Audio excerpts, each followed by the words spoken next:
You sure I don't know you? What you talking about, man? Hey, you're that archaeologist I flew back in China. I feel really bad about what happened to your wife.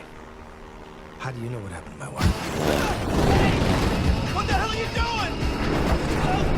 Do you think I'm crazy? No, man! Wrong answer! I am crazy! You are crazy! Now, you listen to me!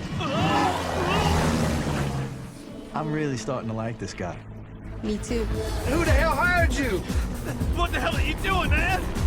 Who hired you? I need some details. I don't know, man. I don't know him. I see.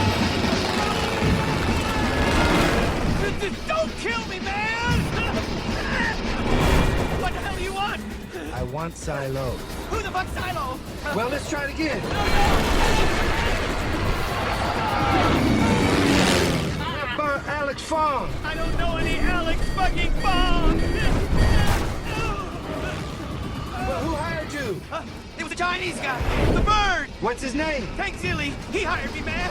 Tang Zili the bird. Where can I find him? Chinatown, pull up! I need some details. We met at a barbershop in Chinatown, New York City. There's a big neon salamander next to the door. I swear to fucking my mother's grave, man, that's all I know.